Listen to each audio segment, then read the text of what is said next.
Good morning. Welcome to Trust Life with Louise Hay. So this morning I had a little bit of an innovative thing. In my Qigong practice, it's good to be practicing by ourselves, and it's also good to very often go up and practice with people that have been practicing longer and have a deeper depth of knowledge. And so this morning I practiced with Rong Li, who is presenting this week on Facebook Live from Spring Forest Qigong. And I did something different. I actually took a little speaker into my bathroom, into my shower with a little baggie coming off my phone, and I practiced in the shower. So there's something about water cleansing through you and over you as we're practicing, as we're making these Qigong practices, that's really very cool. Because it's, I don't know, it was a cool experience. So I'm going to post Rong's practice today on my Facebook page so that you can follow it. I've already followed it today. And it's important to sometimes as well to practice just for yourself. So when I'm practicing with you, I'm projecting out there. It's also good for me too, but there isn't as much time at that point to get into ourselves. So a mixture of practice is really, really good. Louise, Trust Life. And taking from that, one of the things that we do in our Qigong practice, one of the first things we do is with the password. I am in the universe. The universe is in my body. The universe and I combine together as one. That password invites us into the emptiness. And the emptiness is the total universe that isn't really empty, but it's an empty space that's full of love, full of possibility, all possibility.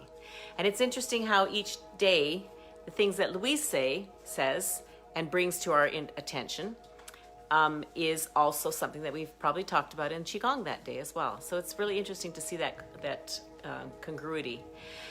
And as I've said before, this isn't a matter of Louise's ideas coming up or Chun-Yi Lin's ideas coming up. They are accessing truth and power and wisdom from the universe, from the ancient universe, and they're exposing it to us in a vocabulary that we understand in the 21st century. So here she says, and we're just going to ignore my phone. That's my phone. Here she says, I live and dwell in the totality of possibilities.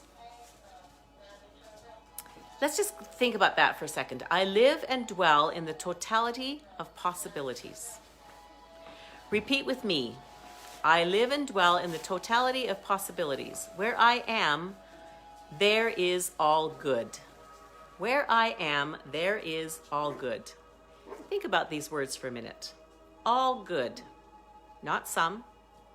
Not a little good, but all good.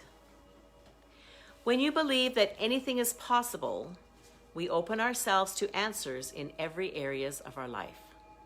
So when we believe that anything's possible and get curious about what might be happening right now, how can I think that will change what I would have thought before, and the action what I would have received before. I'm going to make sense here in a second. What I would have received before, how can I change that now by my perceptions and my expansion of my perception of possibilities in the future? Where we are is the totality of possibilities. It is always up to us individually and collectively. We either have walls around us or take them down and feel safe enough to be totally open to all good to come into our lives. So let's talk a little bit about those walls for a minute. We all have walls. And why did we create them? We created them to protect ourselves. They were very, very important. Sometimes they might still be important. And so we can look at each one of the walls as we become aware of the wall and we go, oh, I've got a wall here. We can become aware of, do I still need that protection? Do I still need that level of protection? And our mind might be able to say, no, I don't need that level of protection anymore, but our body might not be there yet.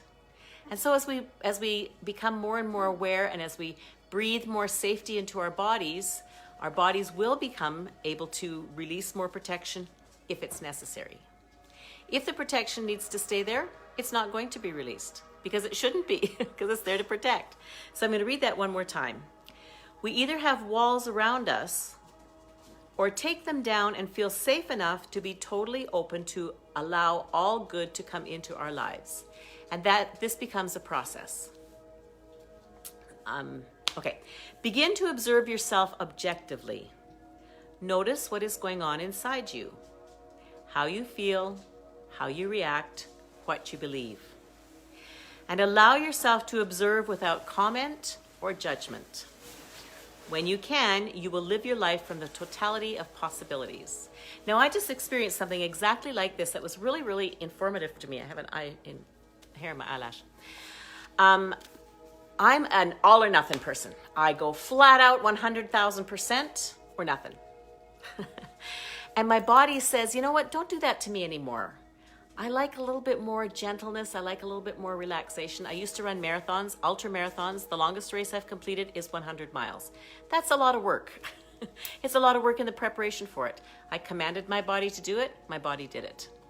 So here I am right now. I'm experiencing arthritis in my hips, and there's a process that many people engage in, and I have it as well, called extended fasting.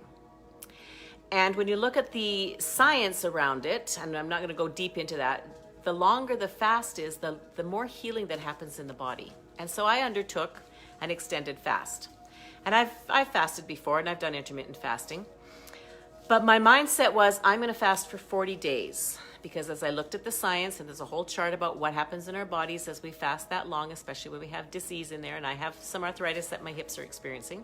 And I knew that at about day 25, that was all going to start to be released. So when I got to day 5 of my fast, and I actually felt great while I was fasting, but my body was panicking. My body was totally panicking. I got to day 5, and I said, okay, I'm going to break my fast tonight. And then for the next 2 weeks, I ate everything in sight. My body said, no, you got to eat this. No, you can't be restricted. You can't be restricted. So as I was observing myself and observing the walls that I had built and the pushing that I had done for my body, and my body now saying to me, you know what? We're not going to push as hard anymore. And just in the last couple of days, I've been able to go, you know what? I actually really like salads, and so I'm going to eat salads more. Because it's not a reflexive reaction anymore. It's like, okay. And now I'm settling back into the space where I can say, okay, I'll take this information about the fasting and autophagy, but I need to tailor make that particular experience and my healing experience more specific to my body, because my mind says all or nothing. My mind says, you can do 40 days. If you ran 100 miles, you can do 40 days. And my body says, hold on here. I don't think I can emotionally get around that.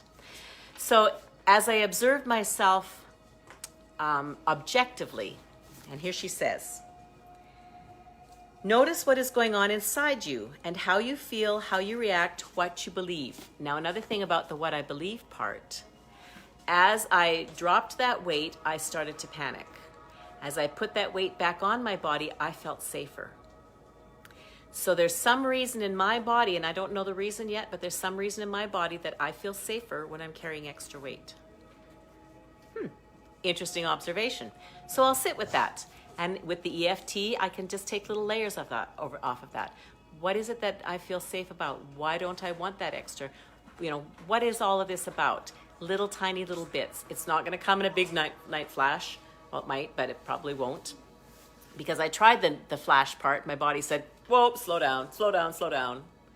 So as we observe, here she says, and allow yourself to observe without comment or judgment. And so that's what I did over the last 2 weeks. I just ate whatever I wanted to eat, whenever I wanted to eat it, as much as I wanted to eat, 2 chocolate bars a day sometimes, and just observed what I was feeling while I was doing that. And yes, I put that weight back on, and yes, that weight is here.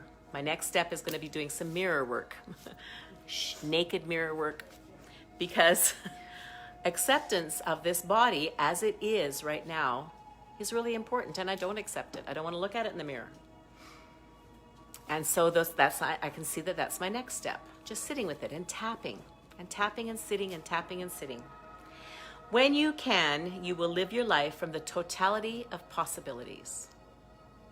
And the first thing in living our life from the totality of possibilities is understanding, accepting, and loving exactly where we are right now and why we are here right now.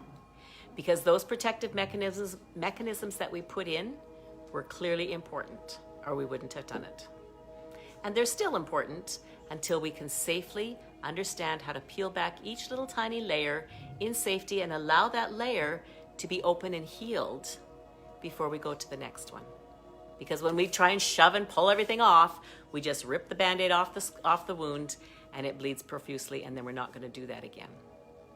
So healing is a process. Healing is a kind, gentle process, especially to ourselves. Don't should on ourselves and say, I should have been healed from this. I should be over this already. You're not. I'm not. This is where we are. And when we accept where we are, we can step forward. Namaste. I love you. I'll talk to you soon.